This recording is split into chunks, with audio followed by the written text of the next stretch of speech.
जय जगन्नाथ मु ज्योतिर्विद डॉक्टर भवानी शंकर महापात्र आपण मानकु भाग्य दर्पण कार्यक्रम को स्वागत जनाऊँ। आज जातक आलोचना बा ज्योतिषीय आलोचना रे ज्योतिषशास्त्र आलोचना रे कर्म क्षेत्र रे सुप्रसिद्धि जोग।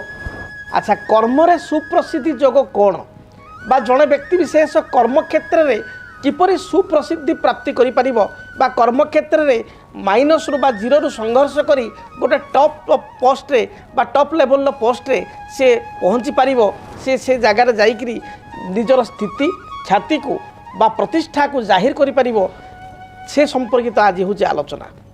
शास्त्र रे बा जन्म जातक रे जन्म कुंडली रे लग्नर दशम भाव 10th हाउस होउची कर्मर भाव। 10th लॉर्ड बा दशमाधिपति ये होचंती कर्मर अधिपति। जदि आपण को जातक रे दशमेश जातक रे उच्चस्थ 10th लॉर्ड बा दशम घर मालिक जदि जातक रे उच्च अछंती, दशमेश बा 10th लॉर्ड जदि जातक रे मित्र गृहस्थ अछंती, 10th लॉर्ड जदि जातक रे बा दशमेश कर्मेश जदि जातक रे बृहस्पति दृष्टि अछंती, बृहस्पति सहित युक्त होइचंती, बुध सहित युक्त होइचंती बा बुद्धंक दृष्टि अछंती, ताहले आपण जानिबे आपण को जीवन रे आपण कर्म क्षेत्र में सफलता प्राप्ति करिवे। कर्म क्षेत्र रे आपण धीरे धीरे संघर्ष करी टॉप पोस्ट को बा टॉप मोस्ट पोस्ट को आपण जाई परिवे। तेबे अनेक समय अनेक व्यक्ति विशेष कर्म क्षेत्र में अचानक प्रसिद्धि जोग मध्य मिली थाए बा कर्म क्षेत्र में प्रसिद्धि जोग मध्य थाए।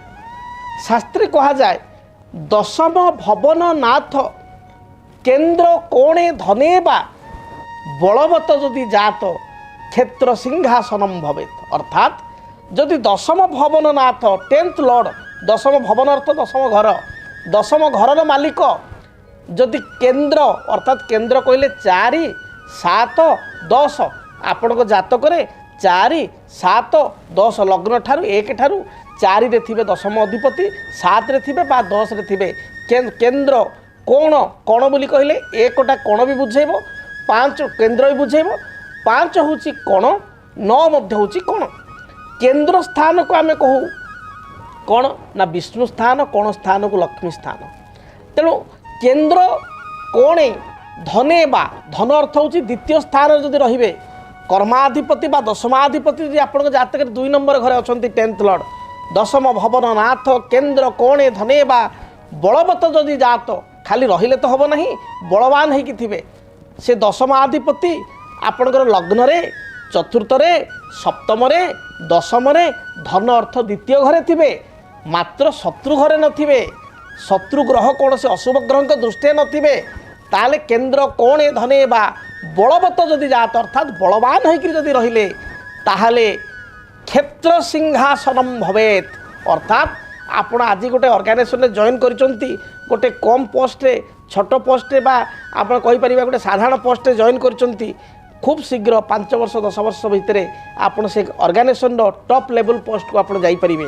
निजर जो पारिया पुणिया बल रे निजर जो ख्याति बल रे निजर जो काम करिवार तरीका बल रे समस्त को संगठित करी आपण संस्थान को आगे दे पारिबे। जड़े जड़े व्यक्ति विशेष थांती आप देखिए कर्मचारी से जेबे जॉइन करती अल्प दिन मध्य 2 वर्ष 3 वर्ष मध्य कंपनी माने केते बाटरू केते बाट पळै थाए कंपनी से केते बाट नै थांती एवं कंपनी रो ओनर बा एमडी मध्य खुशी रे तांको प्रमोशन देकी एकदम 4-5टा पोस्ट छाड़ी मध्य टॉप पोस्ट को दे थांती, कारण से जड़े सचेत व्यक्ति योग्य व्यक्ति बुद्धिमान व्यक्ति एवं टॉप लेवल मध्य पाई थांती।